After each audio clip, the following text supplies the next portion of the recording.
Ya Tuhan Yesus,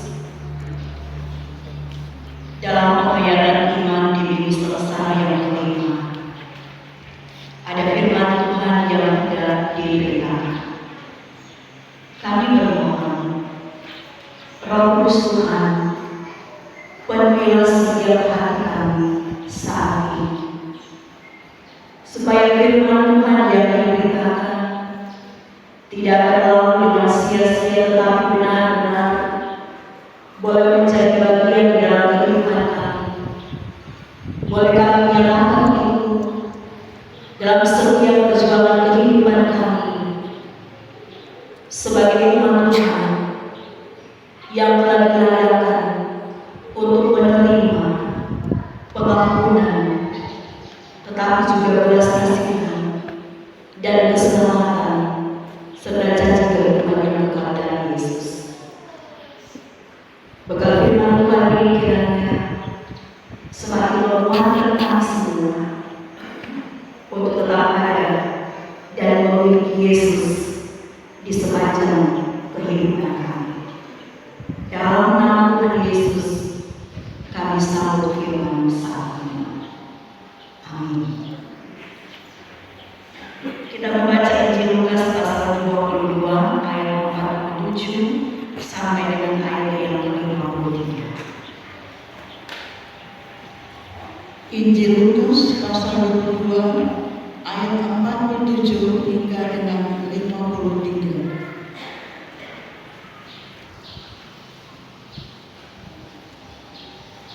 Yesus ditangkap. Waktu Yesus masih berbicara, datanglah serombongan orang. Sedang muridnya yang bernama Yudas, seorang dari 12 murid itu, berjalan di depan mereka. Yudas mendekati Yesus untuk menciumnya. Maka kata Yesus kepadanya, "Hai Yudas, engkau menyerahkan Anak Manusia dengan ciuman?" Ketika mereka yang bersama-sama dengan Yesus melihat apa yang terjadi, berkatalah mereka, "Tuhan, meskipun kami menyerang mereka dengan pedang?" Dan seorang dari mereka menyerang hamba imam besar sehingga putus telinga kanannya. Tetapi Yesus berkata, "Sudahlah itu." Lalu ia menjamah telinga orang itu dan menyembuhkannya. Maka Yesus berkata kepada imam-imam kepala dan kepala pengawal bait Allah serta tua-tua yang datang untuk menangkap dia, katanya, "Sangkamu aku ini penyamun, maka kamu datang lengkap dengan pedang dan betul, padahal tiap-tiap hari aku ada di tengah-tengah kamu di bait Allah, dan kamu tidak menangkap aku. Tetapi inilah saat kamu, dan inilah kuasa kegelapan." Demikianlah firman Tuhan. Damai di hati. Bapak Ibu saudara-saudara yang diberkati dan dikasihi dalam Tuhan kita Yesus Kristus, kita patut mengucap syukur kepada Tuhan Yesus dan kepada gereja kita yang terus menuntun perjalanan kehidupan kita sampai saat ini, sehingga sampai di minggu sengsara yang kelima ini kita boleh ada dalam penghayatan iman kita sebagai orang-orang percaya. Kita telah terus dibekali, dituntun dengan kebenaran firman Tuhan, dan yang pasti bahwa iman kita terus bertumbuh, berakar dan berbuah untuk hormat dan kemuliaan bagi nama Tuhan. Bahkan pun dalam persekutuan ibadah minggu sengsara, dari minggu sengsara pertama sampai minggu sengsara ke-6, bagi kita sebagai anggota studi jemaat Tuhan, sebagai persiapan kita untuk kita ada dalam mengikuti perjamuan kudus di Jumat Agung pada tanggal 29 Maret nanti. Dan firman Tuhan di sepanjang minggu yang berjalan ini, di minggu sengsara yang kelima ini, di bab tema "Sangkamu aku ini penyambung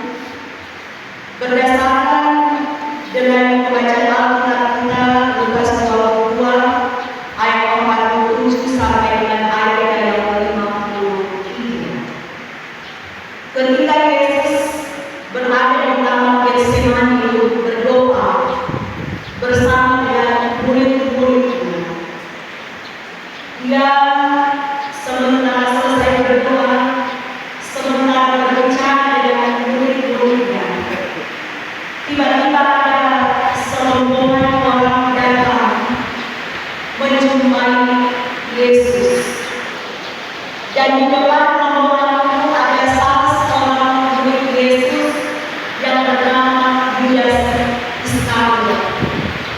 Ternyata dialah yang memimpin rombongan yang ada pada saat itu, yang terdiri dari imam kepala bait Allah dan ketua-ketua Yahudi bersama dengan prajurit-prajurit Romawi. Dan ketika Yudas mendekati Yesus, Yudas kemudian mencium Yesus. Kalau orang ketika berjumpa dengan seseorang, apabila sudah lama, pasti berinteraksi, cium di kanan, cium di kiri, sebagai sebuah tanda persaudaraan, sebuah tanda kasih, tanda persahabatan, dan tanda ketulusan. Tetapi lain halnya dengan ciuman yang diberikan oleh Yudas Iskariot kepada Yesus waktu itu. Sebab ciuman dari seorang Yudas Iskariot kepada Yesus ini merupakan sebuah bentuk atau sebuah tanda pengkhianatan, tanda kemunafikan, tetapi juga sebuah satu isyarat bahwa orang yang akan dia cium itu yang harus ditangkap oleh prajurit-prajurit yang lain. Ciuman yang tidak tulus, ciuman yang membawa murid-murid Tuhan Yesus pada saat itu bereaksi. Sebab bagi mereka sang guru yaitu Yesus, selama mereka ada bersama-sama dengan Yesus, tidak sedikit pun mereka menemukan bahwa Yesus ini melakukan suatu kejahatan. Sang guru mereka bukanlah seorang penjahat, bukanlah seorang perampok, tetapi Yudas membawa orang-orang yang datang membawa pedang dan bertunggu, yang artinya pada saat itu adalah orang yang akan mereka tangkap adalah orang yang telah berbuat kejahatan, orang yang telah melakukan sesuatu hal yang tidak baik. Karena itu pantaslah ketika murid Yesus mengatakan kepada Yesus dalam ayat yang ke-49, Tuhan, mestikah kami menyerang mereka dengan pedang? Ini merupakan sebuah respons ketika mereka melihat ada begitu banyak orang yang datang untuk menangkap Yesus dengan cara yang tidak layak, bagaikan seorang penjahat.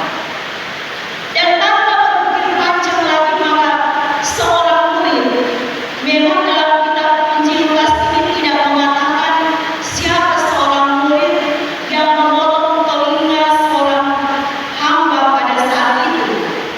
Tapi kalau kita membaca dalam Injil Yohanes, di sana sangat jelas dikatakan siapa orang yang telah memotong telinga.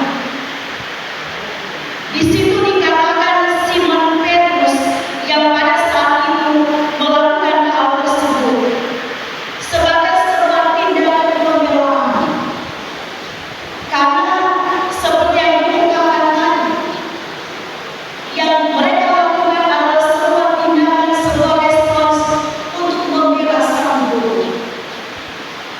Dan seorang yang dimotong oleh Simon Petrus itu bernama Malkus pada saat itu. Itu pun memang tidak terdapat dalam Injil Lukas, ada dalam Injil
dipotong telinganya oleh Petrus. Dan di sini saudara-saudaraku kita melihat bahwa di kala suasana yang memanas itu, Yesus justru memberikan ketenangan. Yesus justru mencari jalan damai antara rombongan yang dibawa oleh Yudas dengan Yesus dan murid-muridnya. Dia tidak akan memperpanjang masalah yang ada karena seperti yang diungkapkan dalam ayatnya yang ke-51, dia bilang sudahlah. Yang mau mengartikan bahwa itulah yang harus terjadi dalam kehidupan seorang Yesus. Bahwa memang itulah cara yang akan diperlakukan terhadap dirinya. Sebab dengan demikian maka dia harus melaksanakan rencana agung Bapanya yang di sorga untuk menyelamatkan kehidupan manusia dan dosa. Sebab tanpa salib mahkota kehidupan tidak menjadi bagian dalam kehidupan kita sebagai orang-orang percaya. Karena itu Yesus yang mengetahui bahwa memang itulah yang harus terjadi, maka dia memberikan suasana yang aman, nyaman, damai, walaupun dalam hati murid-murid sangat bertentangan dengan tindakan yang dilakukan oleh Yesus. Tetapi justru dari apa yang dilakukan oleh Yesus itu sendiri pun mau juga menyatakan kepada semua orang, termasuk murid-murid yang termasuk juga dengan rombongan yang dibawa oleh Yudas, bahwa dia adalah Tuhan yang punya kuasa. Punya kuasa yang bisa saja melepaskan kehidupannya dari penderitaan yang akan dihadapi. Yesus bisa saja menghalau rombongan Yudas yang akan menangkap dia dengan kuasanya. Atau dengan kata lain, boleh orang bilang apa yang nyata boleh membeda bagi Yesus, semua dia boleh membeda. Tetapi itulah yang harus dia lakukan, yang harus dia kerjakan sebagai anak Allah. Harus mewujud nyatakan rencana keselamatan yang mau diberikan Tuhan Allah bagi kehidupan manusia dan dunia yang berdosa. Ayat 52 dan ayat 53, Yesus bertanya kepada rombongan yang ada, "Sangka aku ini penyanggur, sehingga kamu datang lengkap membawa pedang dan peluru? Padahal aku ada di tengah-tengah kamu di dalam bait Allah, dan kamu tidak menangkap aku." Sikap dan perilaku yang tidak pantas, yang tidak sopan, yang kasar, menurut pandangan kita ketika kita membaca firman Tuhan ini, yang harus diperlihatkan, dilakukan kepada Yesus, ini memang sesuatu hal yang memang sangat menyakitkan hati para murid. Sebab Yesus dianggap sebagai seorang perampok, dengan untuk menangkap dirinya pun harus dipersenjatai dengan senjata yang lengkap, bahkan dengan membawa prajurit-prajurit yang kaya. Rupa-rupanya tindakan dari rombongan Yudas ini merupakan sebuah tanda bagaimana mereka juga timbul kekhawatiran, timbul ketakutan ketika mereka hendak menangkap Yesus. Pertama, karena salah seorang yang hendak menangkap Yesus itu juga Yudas Iskariot. Yudas Iskariot ini adalah orang yang dekat dengan Yesus sebagai pemegang kas para murid. Tetapi karena dia dikuasai oleh iblis, maka dia membawa terus kehidupannya dirasuki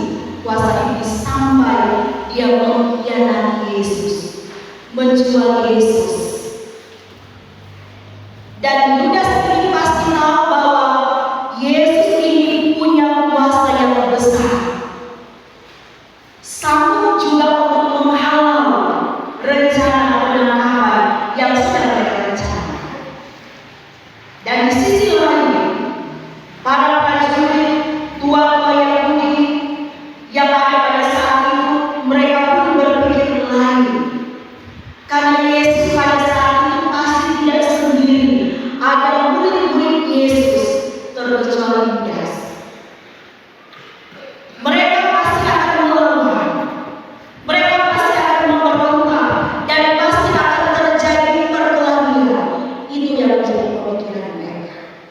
Sehingga dengan rasa ketakutan yang ada bagi mereka yang menangkap Yesus, maka mereka membawa semua perlengkapan yang ada, sampai pun dengan prajurit-prajurit Romawi yang ada. Ketika Yesus memang pada waktu itu menyerahkan diri, ini merupakan suatu pertanda bahwa dia sangat tahu bahwa waktunya sudah dekat, bahwa waktunya juga hampir tiba. Dia harus menyerahkan dirinya, diangkat dengan menggunakan kuasa kegelapan yang dilakukan oleh Yudas. Semua itu diketahui Yesus. Tetapi dia memang harus menjalani proses dan cara yang telah dirancang oleh kesetiaannya untuk mewujudkan kehendak. Nah, saudara-saudara, apa arti firman Tuhan ini untuk kita? Apa yang mau diajarkan dengan firman Tuhan ini bagi kehidupan kita sebagai orang-orang yang percaya?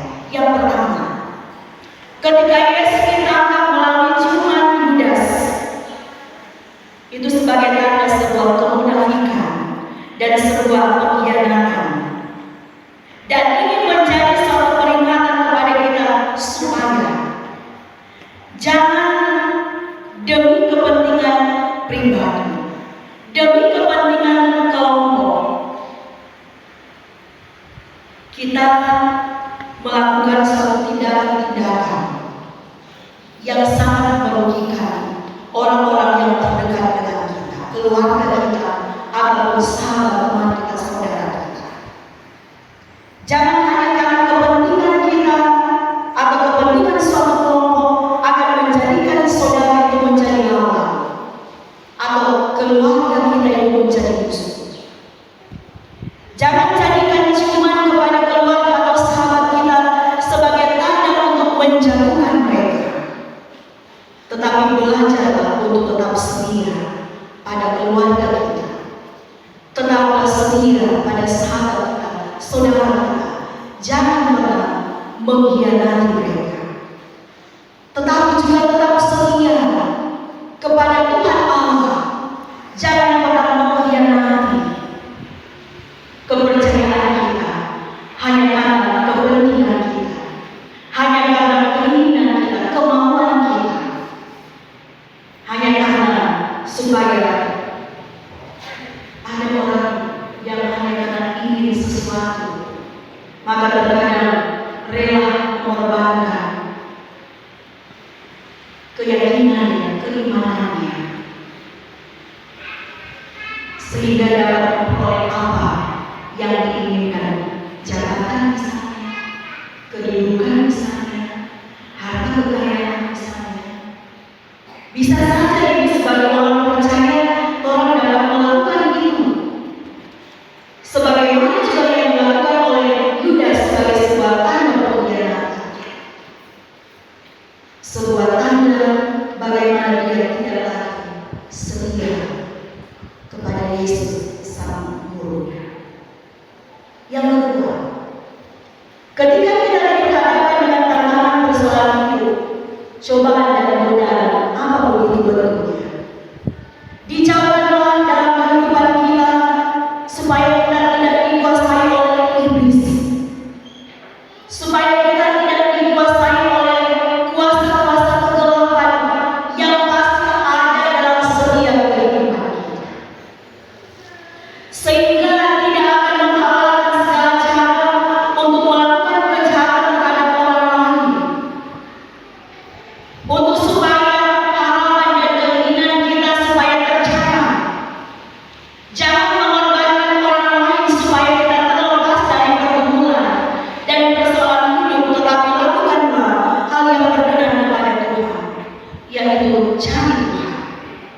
serahkan semua beban hidup kita kepada Tuhan. Minta tolong kepada Tuhan. Dengan iman orang percaya bahwa ada waktu Tuhan, ada cara Tuhan yang banyak untuk dapat memberikan pertolongan kepada kita yang mau selalu berharap, yang mau selalu minta pertolongan di tengah-tengah beban-beban kehidupan yang kita pikul, sehingga tindakan-tindakan kejahatan tidak akan menjadi bagian dalam kehidupan kita ketika kita menemui berbagai kesulitan dalam kehidupan kita. Sebab dengan orang melakukan misalnya kejahatan atau tindakan kekerasan, itu tidak akan dapat menyelesaikan masalah kita, justru akan menambah masalah yang kita hadapi, yang pada akhirnya akan membuat kita menyesal telah merugikan orang lain, apalagi merugikan anggota keluarga atau saudara sendiri atau teman dekat sendiri. Dan yang ketiga, dalam keadaan tertekan, terancam, dan mengalami kekerasan dari siapapun, Tuhan Yesus mengingatkan kita melalui sikap yang Dia lakukan dalam menghadapi Yudas dan rombongan ketika hendak menangkapnya, yaitu tidak menyelesaikan persoalan dengan tindakan-tindakan kekerasan, tindakan-tindakan yang ceroboh, tindakan-tindakan kekerasan, sehingga seperti yang dilakukan oleh salah seorang murid Yesus, yaitu Petrus, Simon Petrus, mencelakakan orang lain. Dan dari firman Tuhan ini kita diingatkan supaya kita senantiasa menyelesaikan apapun masalah kehidupan yang kita hadapi dengan hati yang dingin, kepala yang dingin, supaya orang berpikir untuk mencari suatu solusi, walaupun orang ada dalam keadaan tertekan, ada dalam mungkin ketidakadilan, orang dapat berpikir segala sesuatu yang baik tidak akan merugikan orang lain dan tidak akan membuat pun orang lain itu membuat suatu kejahatan lagi, karena orang melakukan suatu kejahatan. Sebab karena firman Tuhan dalam Matius 26 ayat 52, barang siapa menggunakan pedang akan binasa oleh pedang, itu kata Tuhan Yesus. Dan yang terakhir, tema khotbah kita, sangkamu aku ini penyamun itu perampok ataupun pencuri. Kita diingatkan supaya dalam hal apapun kiranya kita tidak berprasangka buruk, berprasangka jahat kepada orang lain, kepada siapapun, sebelum kita mengetahui persoalan yang sebenarnya, ataupun sebelum orang mengetahui kebenaran yang ada, agar supaya tidak mendatangkan fitnah, tidak mendatangkan penghinaan, menyalahkan orang lain atau menjelekkan orang lain, apalagi selalu menganggap bahwa diri kita ini selalu benar dan orang lain itu selalu salah. Hal-hal seperti inilah kiranya yang akan selalu mengingatkan kita bahwa Yesus selalu mengajarkan kasih dan kedamaian itu menjadi bagian dalam kehidupan kita. Walaupun Dia tahu tidak lama lagi pasti Dia akan mengalami penderitaan, tetapi justru di balik itu semua kita boleh belajar bagaimana damai dan kasih Yesus yang menjadi bagian dari semua orang yang ada pada saat itu, kiranya juga akan menjadi bagian dalam kehidupan kita sebagai orang-orang yang percaya kepada Tuhan, yang kepada Tuhan Yesus saja yang kita sembah, yang kita muliakan, yang kita pertaruhkan kehidupan kita hanya kepada Dia. Tuhan memberkati firman ini. Amin. Berkat Tuhan, kasih karunia Yesus Kristus Tuhan kita menyertai